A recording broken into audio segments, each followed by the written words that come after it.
Les inondations sur l'Yerres, c'est quelque chose qui a toujours existé, c'est historique, les habitants ont l'habitude d'avoir les pieds dans l'eau, maintenant il ne faut quand même pas pousser le bouchon trop loin. Et donc toute une série de propositions ont été faites, notamment dans le cadre d'une coopération transfrontalière, la construction d'un seuil mobile pour la gestion du niveau d'eau de la Vergne de Bury.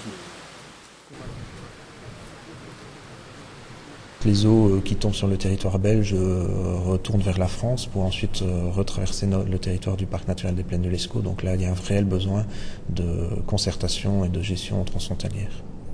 Le projet de parc naturel transfrontalier du Hainaut, c'est un projet vraiment intégré, donc qui traite également de gestion des ressources et des milieux naturels, d'éducation à l'environnement, de sensibilisation au territoire, même de tourisme durable. Pour préserver la nature, le parc réalise un inventaire des zones humides sur son territoire. Donc le but est de réaliser cet inventaire pour pouvoir mieux gérer et mieux protéger ces milieux qui sont d'intérêt. Donc c'est vrai qu'en France, on a une régression de ces espaces de moitié ces 30 dernières années.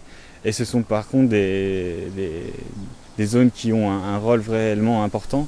Donc que ce soit au niveau de la préservation de la qualité de l'eau, au niveau de la lutte contre les inondations et puis aussi de la préservation de ces espèces qui sont liées aux milieux humides. Les zones humides nous posent des problèmes parce qu'on est obligé de s'adapter à l'endroit où on est.